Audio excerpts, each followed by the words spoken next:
Hello and welcome to Behind the Headlines. I'm Lee Camp, the most censored comedian in America, but I also am sometimes a journalist, so you're going to see more of the journalist side today. Thanks for joining me for another one of my interviews. This one I'm excited about, as I've been excited for so many of them recently. But today I am speaking with the co-founder of Code Pink, Medea Benjamin. And she is also, I'm proud to call her a friend, but she's also done so many amazing things, so many protests, such a long-standing anti-war activist. She's educated people with her speeches, with her books, just has so much to tell us and so much we can learn from her. So I'm excited to bring that to you. If you missed it in the past couple weeks, I have spoken to Stella Assange, Julian Assange's wife, about his situation. I've talked to Mike Papantonio, the corporate lawyer who's held so many corporations to account. I also spoke to Julian Assange's father, John Shipton. You can watch all of those interviews and so many more. Scott Ritter, Chris Hedges, so many excellent interviews over at youtube.com/behind the headlines. If that's not where you're watching this, that is the best place to find all of this. And I hope you will click subscribe, click thumbs up, leave a comment. All those things help us in our ongoing battle against the algorithm gods. But without further ado, please welcome Medea Benjamin. Hello. Hey, so nice to be on with you, Lee. Yeah, I'm excited to talk to you again. And how are you doing, by the way? I'm doing well. I'm in Asheville, North Carolina. It's quite lovely here, and I'm part of this is part of my 50 city book tour on the issue of Ukraine, trying to see if we can raise the level of grassroots activism to get us out of World War III. Did I miss it? Do you have a new book out? I have a new book out called. Oh, I'm sorry. Oh, well, I'm sorry. It's called War in Ukraine, Making Sense of a Senseless Conflict. And if I can pull a copy out right here, I will hold it up. But yes, this is what I've been traveling around the country talking about. Excellent. You put out books. You're so prolific that I can't keep up with it all. But well, while you pull out that book, we will be getting into Ukraine.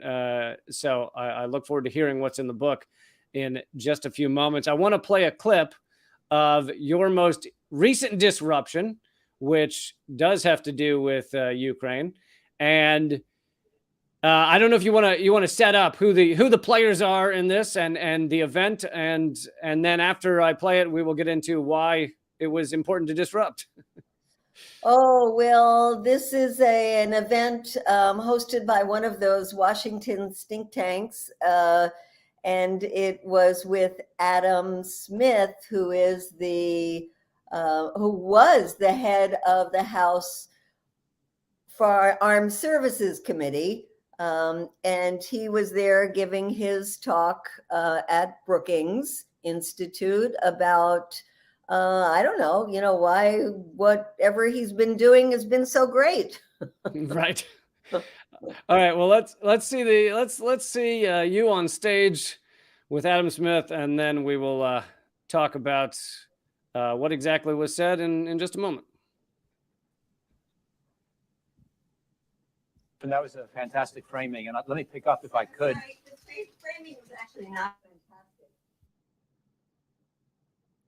The world, our nuclear war, and the climate crisis.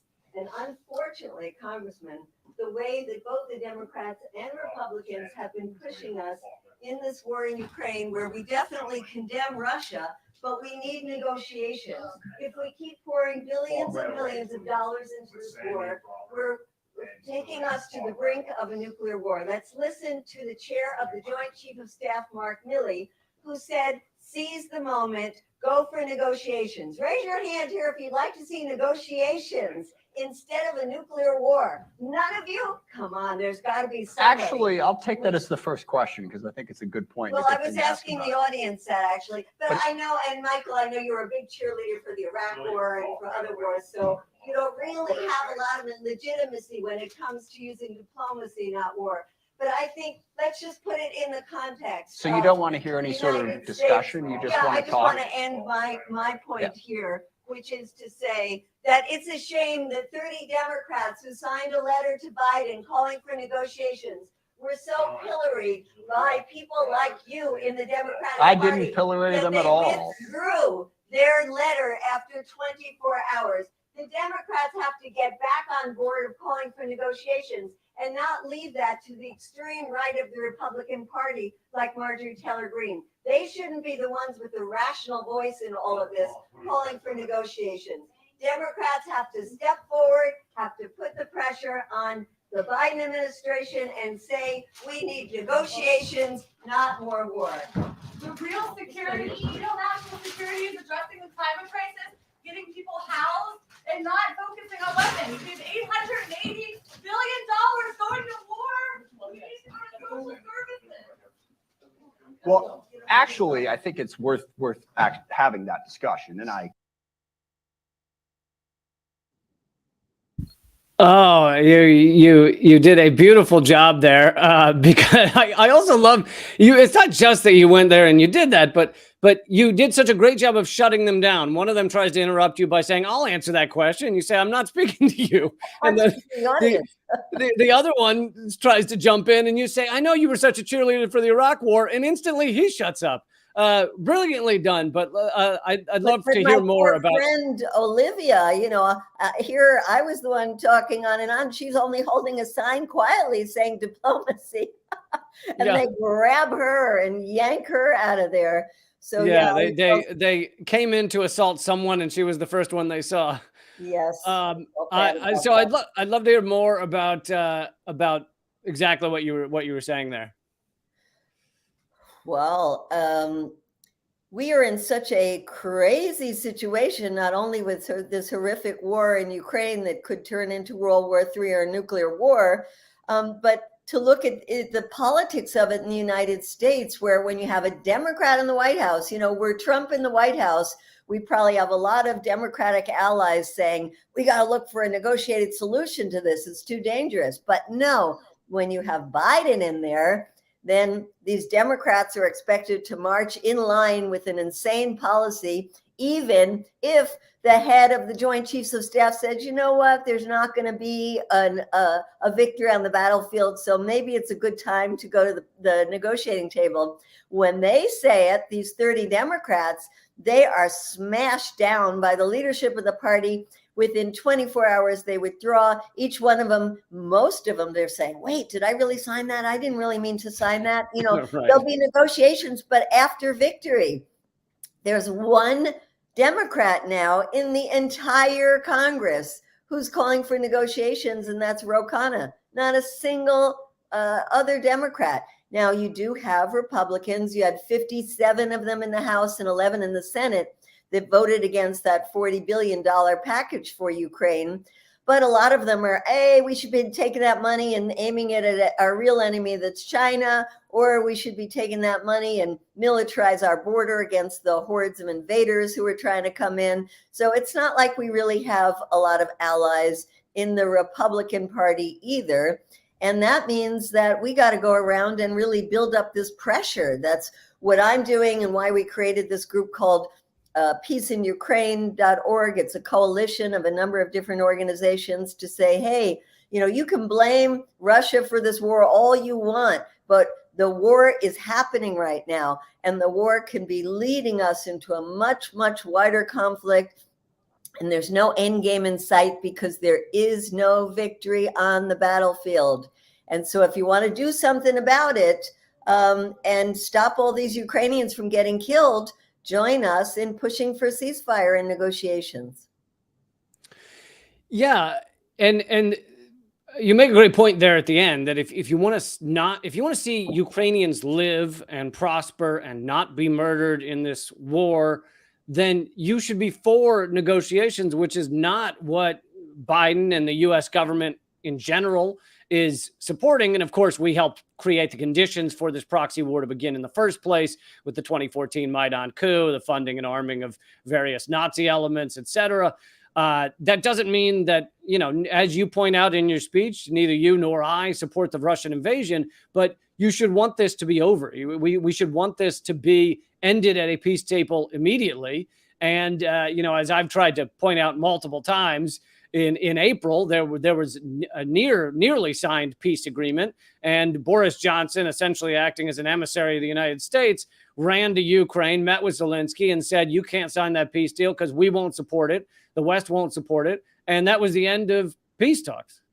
Well, that's right. And, I get so angry when people are saying, if you want peace talks, then you are a Putin apologist, which is just insanity because, when did negotiations become something unpatriotic or something that was part of a warmongering Russian imperialist strategy? No, we don't want to get caught up in how much is Russia to blame, how much is NATO to blame, how much is the US to blame. There's plenty of blame to go around. And just because the Ukrainians, some of them, think that they can win this war doesn't mean that they're right about that. They're in the middle of it. They're not seeing the big picture of this. They're getting fed a lot of propaganda, like the Russians are getting fed a lot of propaganda. And we are getting fed so much propaganda. I mean, Lee, could you ever imagine a head of state, in this case, Zelensky? Where was he? At the Golden Globes, at the Oscars, at the Cannes Film Festival, twice in front of Congress, getting 18 standing ovations, and he's not even there. And then, talking to all of these heads of state, and I'm sure he's not in Davos, it's his wife now, right? But, everywhere you turn, there is Zelensky or his wife, like on the cover of Vogue, on the cover of Time magazine. And you think, this is being fed to us. This is what we are supposed to see as a hero worship, instead of recognizing that this is a guy who overwhelmingly won the election on the basis of being a peace candidate, that he was going to talk to the breakaway Republic heads in the Donbass, which he could never do because of the right-wing threats on his life if he would do that. Yep. And so here we are in the midst of this unwinnable war. And that's something we just got to keep saying, unwinnable war. And so what is the end game if you think that you're just going to keep throwing in more and more weapons? And of course, Zelensky keeps saying, you're not giving us enough. We need this. We need that. Oh, you give us this. Okay, now we want this. And, it's just, where is this all going to lead? You wonder what people in the Biden administration are doing and thinking if they are not listening to people like Mark Milley himself. And by the way, in that clip with Adam Smith that you just showed, he goes on to say, and by the way, I just met with Mark Milley and he does not think that. Well, he actually said it. He said it twice. And he, maybe he's being threatened now with losing his job if he doesn't walk it back a little bit, but he certainly did say it. And so are people within the European militaries. And while you have the head of NATO, Jens Stoltenberg, who's a total hawk, and he even has said, they asked him, what's your greatest fear about this winter? And he said, my greatest fear is that this war can spin out of control. And if it goes wrong, and of course it's already going wrong, war itself is just a disaster. How can it not go wrong? He says, if it goes wrong, it could go terribly wrong. And that for him, I don't think means more and more Ukrainians are getting killed, because that happens every single day. That means to him, it will spill over into a NATO country, and then we're going to have to get boots on the ground. That's what he doesn't want to see. And of course, they don't want to see a nuclear war. But it seems that too many of them are willing to allow this to be a dragged out war that could go on for years with Ukrainian blood and US bullets. Yeah, well said. I want to talk for a moment about, the craft, the art of what you often do with these disruptions. And, first of all, the term disruption, they always, at these events, when you stand up and you speak out, and you've done it many times, they love to act like you're being so disruptive, you're being uncivilized, this isn't the proper forum, you should let us speak.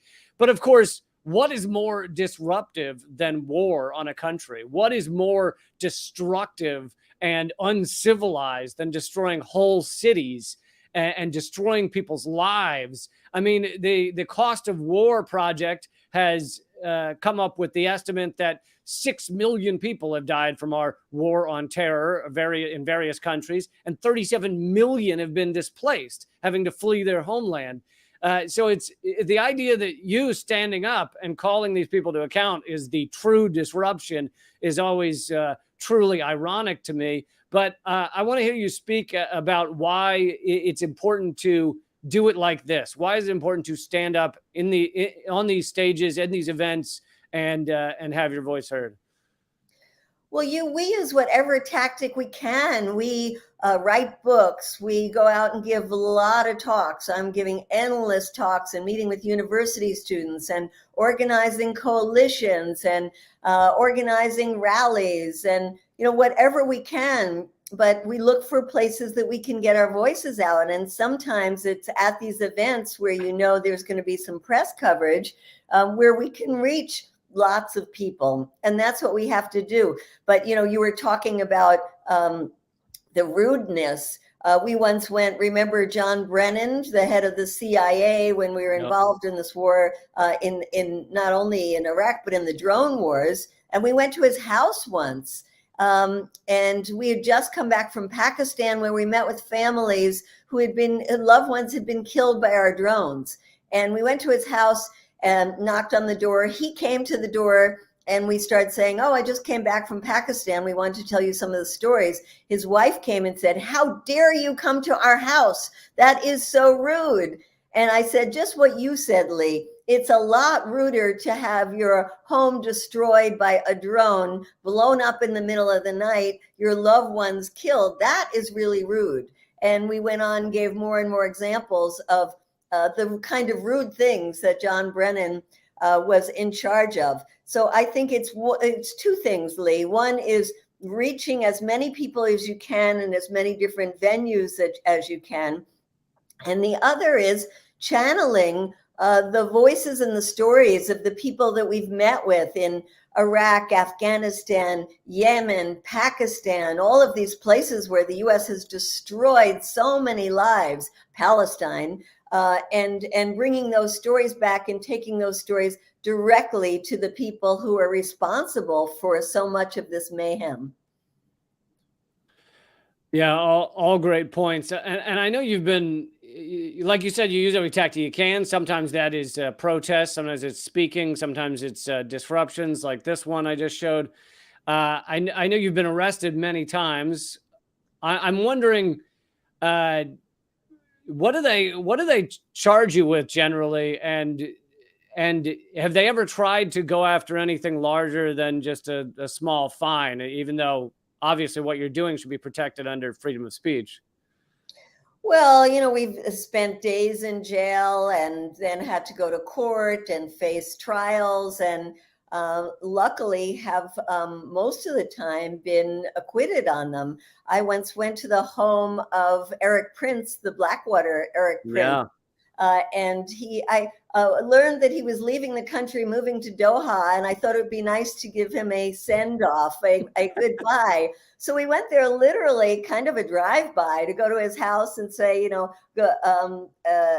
glad you're leaving, something to that effect. Oh, good riddance, Erik Prince. And knocked on the door, and it was his wife. And his wife said, I didn't have the banner out at that minute. And she said, "Come on in." So I came in and, then we started talking and she realized who I was and that what I was there for. And so she called the police and I had to go to trial. And we had on our recorder her saying, "Oh, come on in." And of course, the judge said, "Hey, you invited her in, lady. What are you doing?" Right. So we've gotten off on a lot of these charges, but, we've had to do our days in jail and we get charged with everything from trespassing. The one I really like is incommoding. It's like, once again, who is doing the incommoding? Some other members of Code Pink have had much more harsh sentences. But we are very peaceful in the way that we protest. Right. We are oftentimes definitely trespassing. I mean, we go onto people's property. We've been to Donald Rumsfeld's home. We feel like we have to take these messages to wherever we are. Recently, we went to Bob Menendez, the Democrat. We'll go to Republicans and Democrats. We went to his house in New Jersey. And he is an important member of the U.S. policy elite that has been imposing these horrific sanctions on Cuba. And so, we think it's important to make these people feel a little uncomfortable themselves. And one other story I'll tell you, Lee, is how we've gone oftentimes to Nancy Pelosi's house. And we have done campouts there. We did a week-long campout outside her home. Of course, we don't break in and use a hammer. We are very peaceful. Right. People. There's a big difference there. Big difference there. And then people will say to us, and Nancy Pelosi herself, how could you come to my house? And, what are you doing? I have grandchildren who come here. And again, we have to say, you say one thing, Nancy, you're against the war in Iraq. You've been saying that a long time. And yet you constantly are voting for more and more money for that war. Why don't you stop the killing and then we'll stop coming to your house?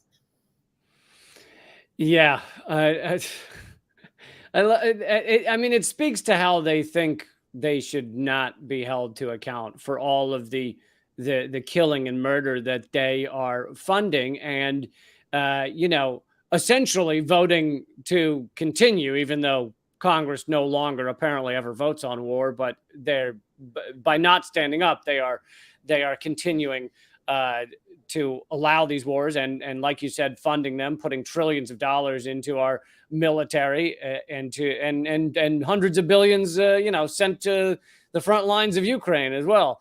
And never held accountable. Of course, they really are adamant now that Russia should be held accountable, and Russia should be held accountable. But, a lot of the people in the global South look and say, yeah, but you in the U.S. were never held accountable for all the destruction that you caused in Iraq or in Libya, or for the $4 billion a year that you give to Israel to repress the Palestinians. So, when you want to talk about respecting international law, a rules-based order, let's look at what we're doing here at home and try to hold these people accountable, even long after they're in office. Whenever we see George Bush going somewhere, like an exhibit of his paintings, we run to that exhibit and hold up signs and say, he might be a mediocre painter, but he's an awful war criminal.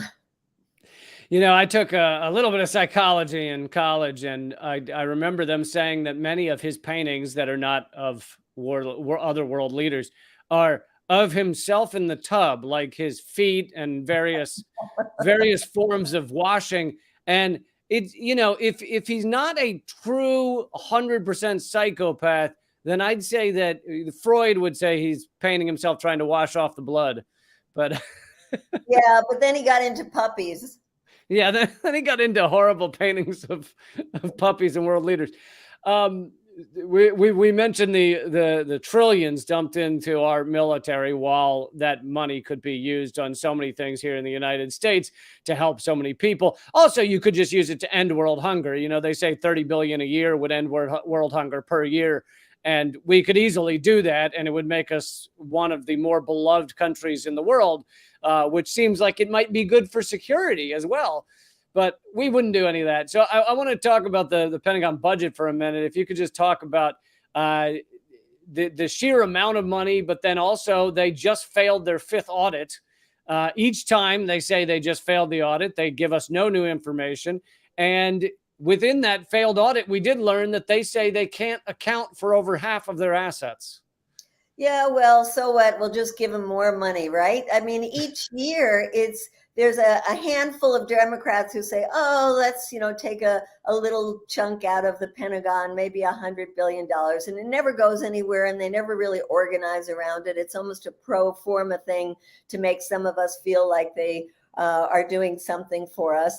And but the vast majority of people just rubber stamp these budgets and they go up and up and up. And this last one of $858 billion doesn't even count a lot of the things in the Veterans Affairs and the money for the in the Energy Department for nuclear weapons. And of course, it doesn't count the money we're giving to Ukraine. So you add those things in and you're at $1 trillion budget right now.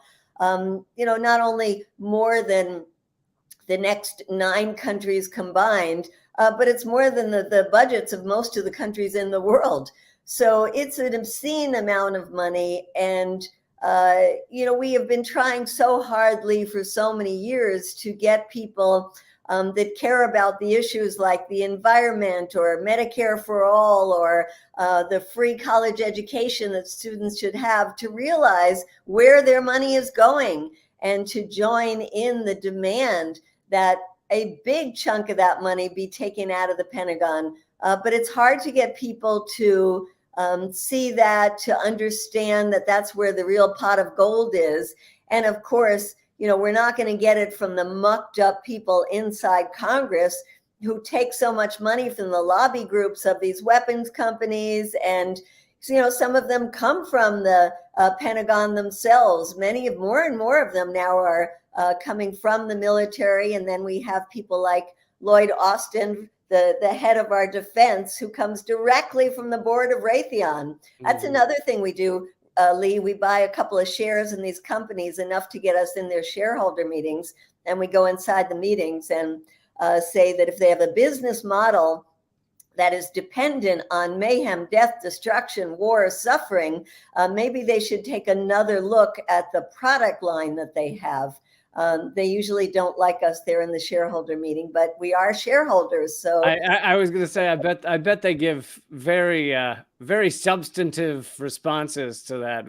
How do they respond? Well, you know how long these shareholder meetings usually last? Literally, I'm not kidding you, 10, 15 minutes. A long one would be a half hour. They are ridiculous. This is just to fulfill some legal issue, but there's no issues discussed. And even when they have a supposedly Q&A period afterwards, I got up one time. Sometimes I just interrupt before the Q&A thinking, what the heck. But even when I'm nice and wait until the Q&A period, they cut that out of the meeting, because they have to then show for the rest of the shareholders and what happened at the meeting. They cut out the whole Q&A part of it. So it's such a sham. They also try to make you you're not allowed to take in any recording devices when you go into these. So we have to sneak those in. Yeah, they don't give a substantive answer at all. In fact, the last one I went to, and I asked them how they felt about the business model, the CEO, and she's a woman, so, breaking that glass ceiling, told me what a Christian she is. And, unfortunately, one of the other terrible things about this war in Ukraine is that it's given a makeover to these weapons companies. They were getting a bad name with Iraq and Afghanistan and all those failed invasions.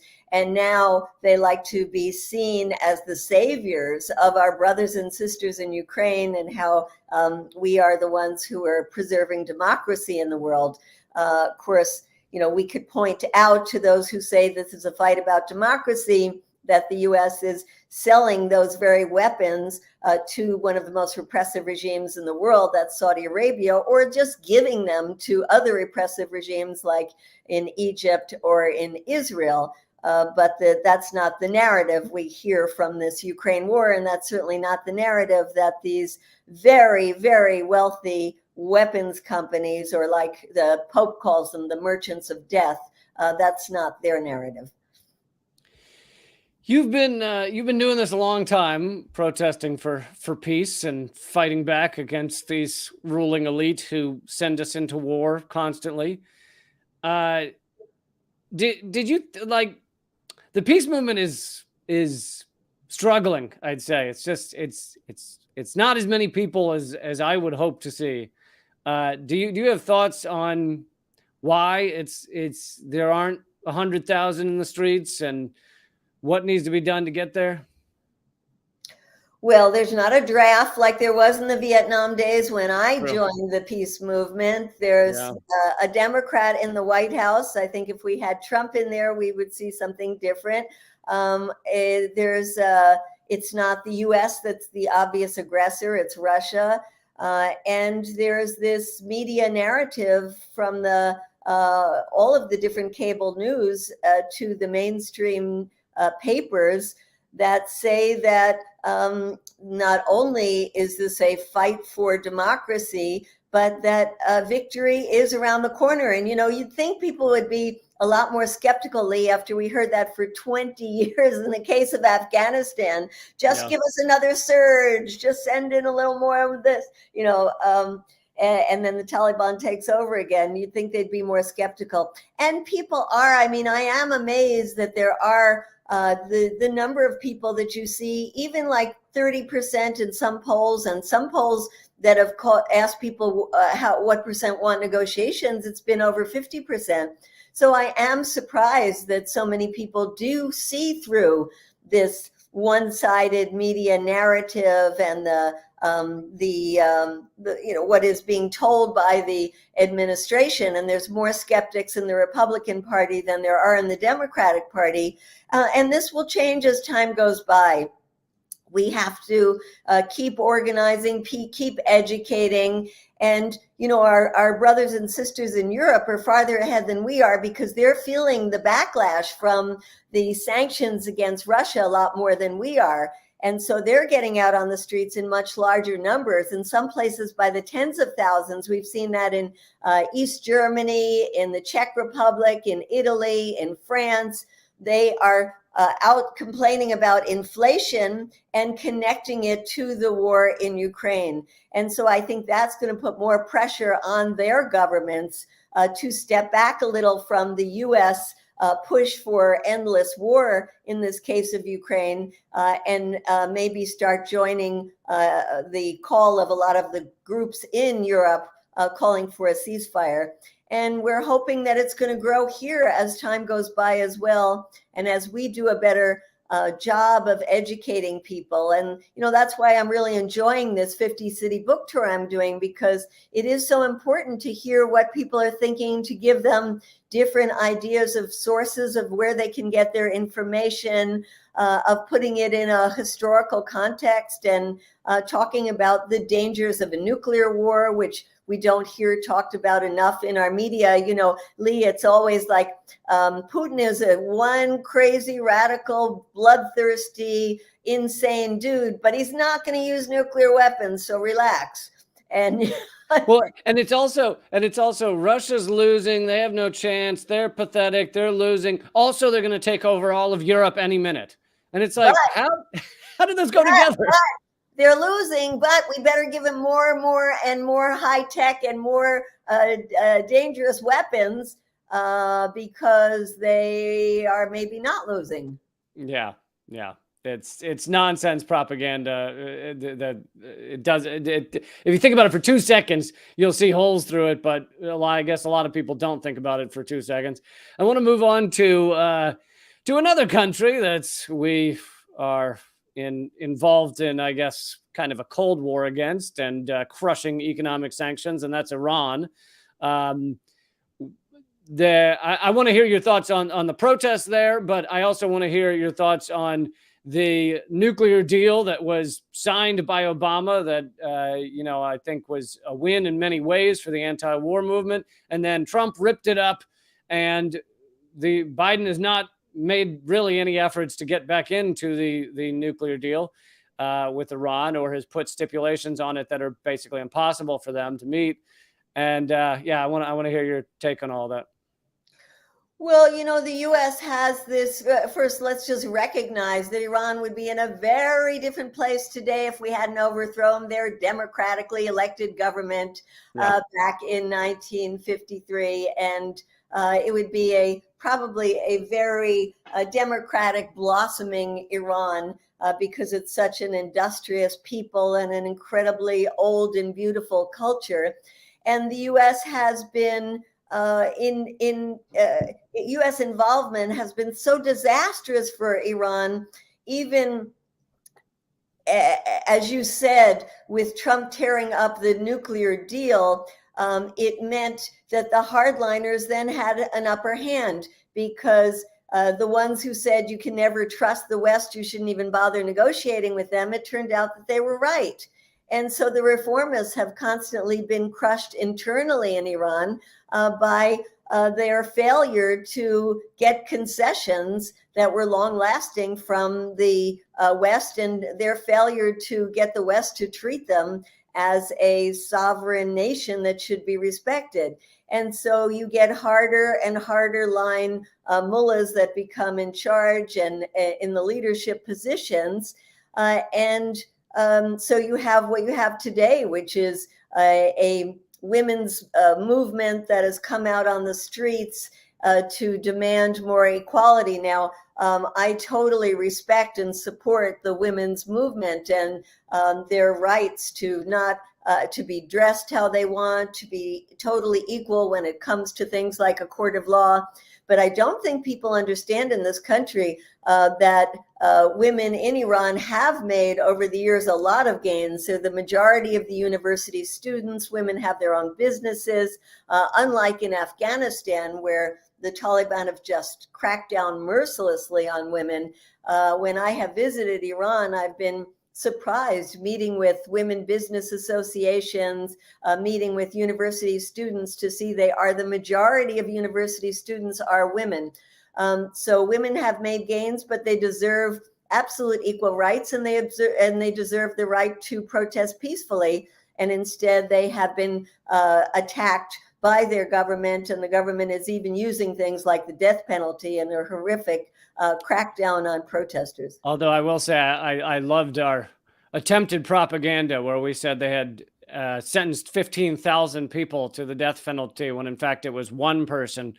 That story quickly collapsed, but that's just one example of, it's not that any good is happening in that story, but it's ridiculous propaganda. But, yeah. Absolutely. I mean, ridiculous propaganda, but at the base of it, I think we should know that if the Biden administration had immediately done what we thought it was going to do, which is go back into the Iran nuclear deal, that would have given more openness to civil society in Iran, to the reformists in Iran. I mean, it still would be a religious government, which many people in Iran do not support.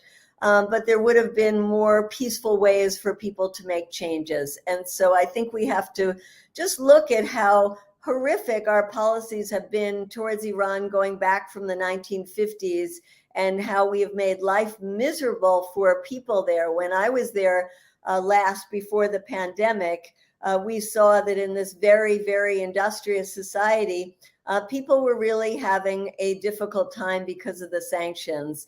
And they kept asking us, why is your government so opposed to us when we sat down at the table and made this nuclear deal with you and agreed that we would not have nuclear weapons, even though Israel, our neighbor, has nuclear weapons and doesn't even declare it and doesn't join any non-proliferation treaty, even though you in the US have thousands of nuclear weapons and refuse to abide by your obligations to get rid of them according to the non-proliferation treaty. We buckled under and we said, okay, we cried uncle, and yet that wasn't good enough. And today when you look at Ukraine and the Americans say you can't trust Russia, they could sign an agreement and then pull out.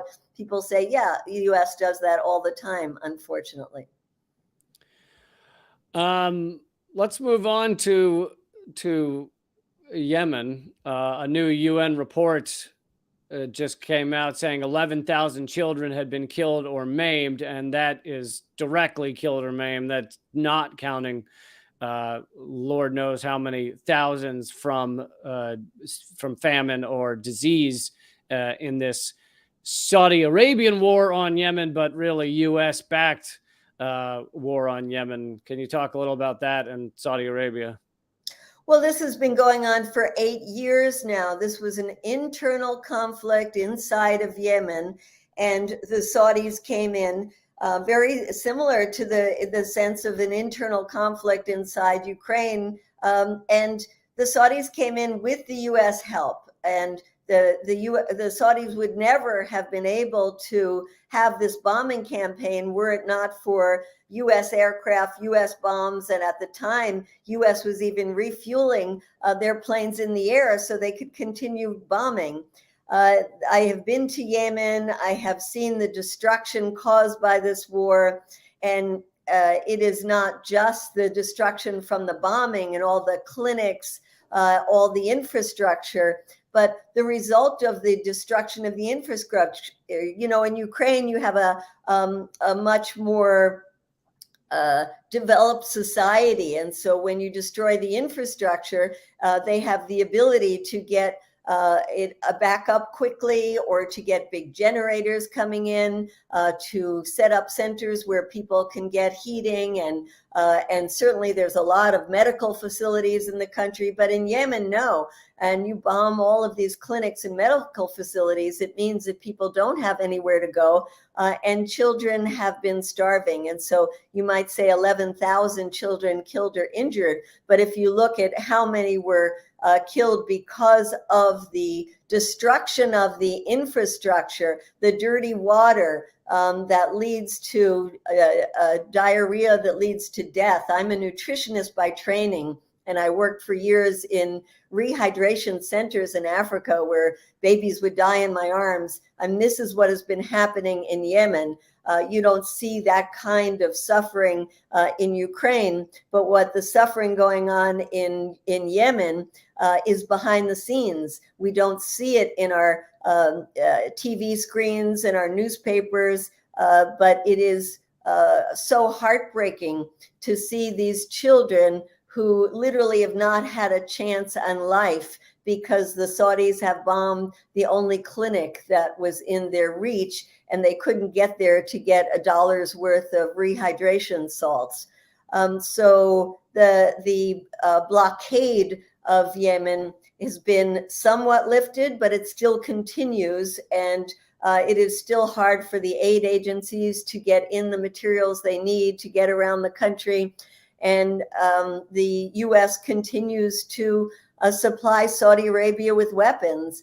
And so, yes, at a time when we talk about war and destruction in Ukraine, it would be great if there was more news putting the focus and the spotlight on the destruction from this 8-year-old war in Yemen. I'm just going down the list here because you're so informed on all these things that I really like getting to as many as we can.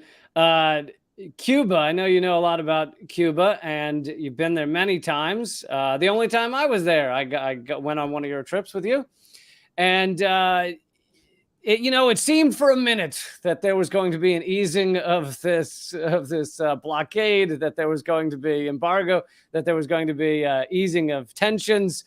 And then it all seems to have gone backwards to the point that we're saying that they have high-tech acoustic cannons that are somehow giving diplomats headaches. And turns out those were crickets. I know. And then they track the noise to crickets. Even the CIA, by the way, the latest update after years of this nonsense from the mainstream media, the latest update was the CIA admitted that that there was no acoustic weapons in being used in Cuba. But I just wanted to hear about where things stand there in Cuba, how they're doing. I know that we withheld medical devices and things like needles that they needed to help save their population, and how things are going with pandemic, Cuba. right? No, what the U.S. is doing to Cuba is so cruel that I am so angry at the Biden administration. Just like we were talking about Iran, the breakthroughs in the Obama administration were the Iran nuclear deal and normalization of relations with Cuba. And Biden campaigned that he was going to bring those back again. And instead, he came in and he did not continue Obama's policy of normalization. He continued Trump's very, very brutal sanctions on Cuba at a time of a pandemic. So here you have a country that is dependent on money coming from tourism that's totally wiped out with the pandemic. You have the Trump administration withholding needles for vaccines, oxygen, and you have them tightening the screws on the economic sanctions. And you also have hurricanes, you have droughts, you have the effects of climate change on an island nation. You have the U.S. going after other sources of revenue, including a major source of revenue, which is remittances, money that Cubans in the rest of the world, particularly in the United States, send back to their relatives, just like they do to countries in the global South all over the world. And yet the Trump administration stopped Western Union from working in Cuba. That was the main vehicle for sending remittances, and put caps on them. And the Biden administration lifted the caps, but it didn't say, okay, now Western Union could go back and do what it was doing before. There's all sorts of restrictions.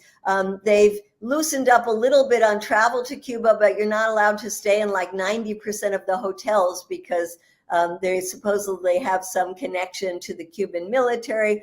So this Biden administration is just doing whatever it can to make life miserable for the Cuban people. And then, of course, when they rise up, as they did one day last year, then the Biden administration comes back and says, you see, they cracked down on peaceful protesters. Aren't they terrible?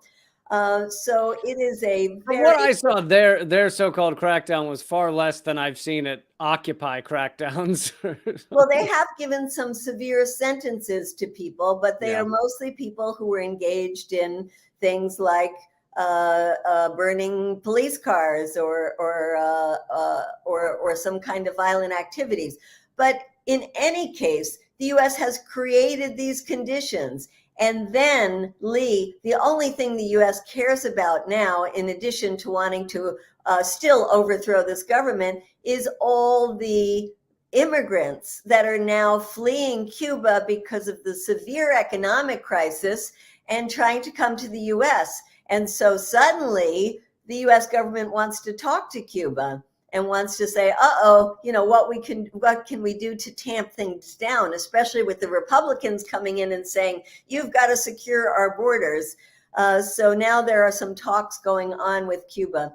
But the other thing I wanted to mention about Cuba, Lee, is that perhaps the most cruel and irrational policy the U.S. has is putting Cuba on the state sponsor of terrorism list. That's something that Trump did 9 days before he left office. And this is all political about votes in Florida. This has nothing to do with what's actually happening in Cuba.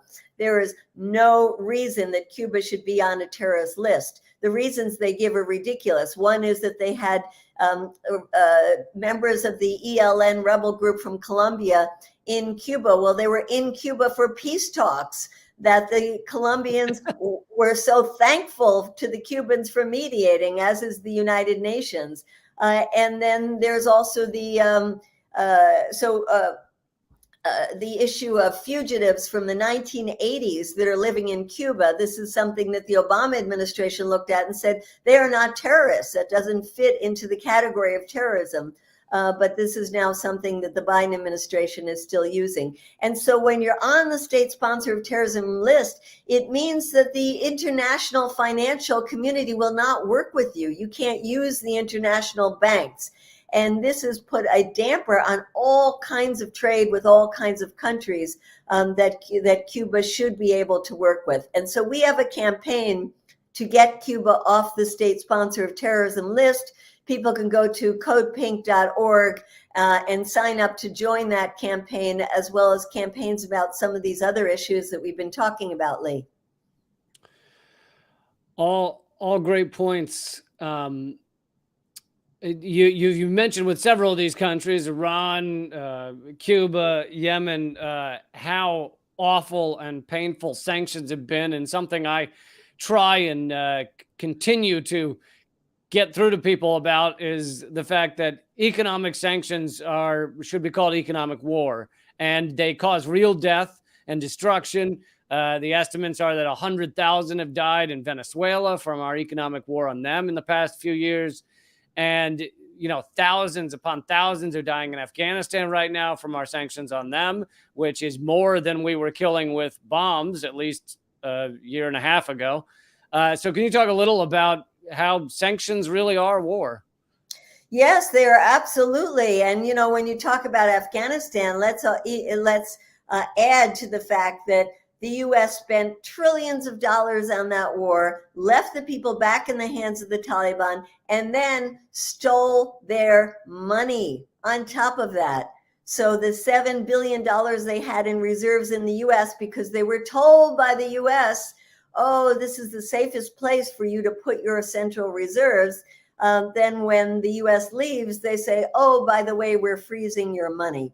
And so there is so much anger inside Afghanistan at destroying the central bank because, a lot of that money belongs to people who have their accounts in those banks, businesses that can't pay their salaries, people who can't get their pensions, teachers who can't get their salaries. And this is a part of economic warfare. And so whether it's the sanctions that the U.S. places on countries and says, not only do we in the United States tell our people, you can't trade with these countries, we don't want you in the rest of the world to trade with these countries. And now that the U.S. has put these sanctions on big countries like China and Russia, there is much more of a movement now to say, screw you, the U.S., we're going to find other ways to deal with our financial transactions that don't involve the dollar. And so the U.S. in the end is really shooting itself in the foot. Maybe it's a good thing that the empire is in decline. But the fact is that there are more and more transactions that are happening outside the dollar. China's becoming the economic superpower around the world, and they are much more interested now in finding ways to circumvent the dollar. Yeah, I'm glad you brought up the dollar, the petrodollar. It is pivotal in a lot of these discussions in a lot of the countries we go to war with. Many of the countries that have had the worst wrath coming from the United States are those who have gone outside the petrodollar, Libya, Iraq, Syria, and it like you say, we're seeing a weakening of it. The U.S. is kind of unintentionally speeding up the weakening of the petrodollar, but it does seem that we won't see an end to these wars without the weakening of that petrodollar, but we also won't see an end to the climate crisis, because this is the dollar is backed by petroleum. As long as fossil fuels are flowing heavily and people are buying them in dollars, then the U.S. is doing well in that regard. The U.S. dollar still has power. So the idea that we're going to do anything about the climate crisis while our money is still based in petroleum sales is ridiculous.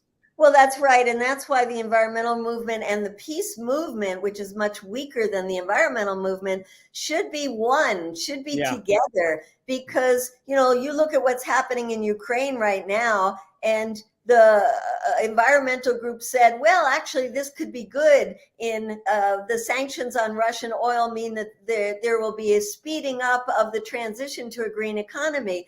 And in the meantime, what you have is new coal plants coming online, like we see in Germany, where Greta Thunberg has just been arrested. What you see is new licenses being given out in the Gulf Coast for LNG and for oil expansion, because we have to help our brothers and sisters in Ukraine. So we really need the environmental movement and the peace movement to come together and say that we have to end these wars and focus on getting off the petrodollar and focus on putting our resources not into the Pentagon, but into the climate crisis. I'm going to wrap up here in a minute. It's been such a pleasure, but I want you to tell people again about your book and why they should get it and where they can get it. Well, I couldn't find a copy, but I saw you put one online. I put one out. Yeah.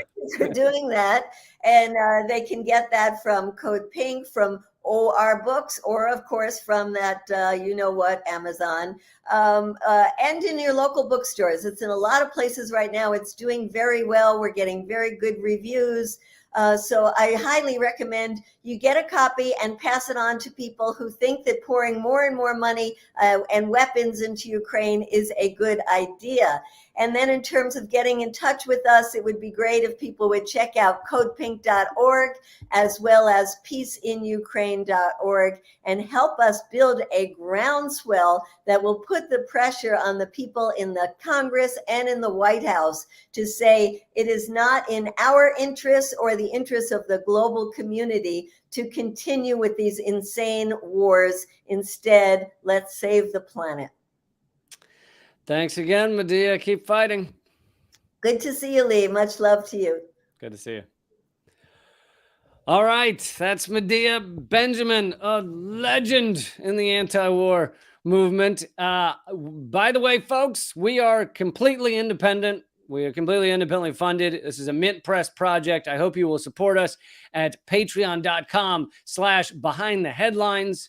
That's patreon.com/behindtheheadlines. We're adding some new perks. We just put in a blooper reel where you can see how much I fuck up when I'm trying to deliver the Most Censored News. There's also an episode of the Most Censored News that just came out today, just a few hours ago. So check that out at youtube.com/behindtheheadlines. Make sure you click subscribe, click the bell icon. But yeah, I'd love for you to do all that and become a patron member because, you know, we would like to keep this show going. And if you want to see my other interviews, Stella Assange, John Shipton, Scott Ritter, Richard Wolff, Chris Hedges, they're all at, and Margaret Kimberly, so many great interviews. They're all at youtube.com/behindtheheadlines. So go over there and watch some other ones if you'd like. And thanks again. Keep fighting. Oh, join me tomorrow. I have another interview tomorrow. The chairman of the Uhuru movement that has just been raided by the FBI. That's a black socialist movement in St. Louis, and they're being attacked by the FBI, and he's facing a lot of charges and prison time.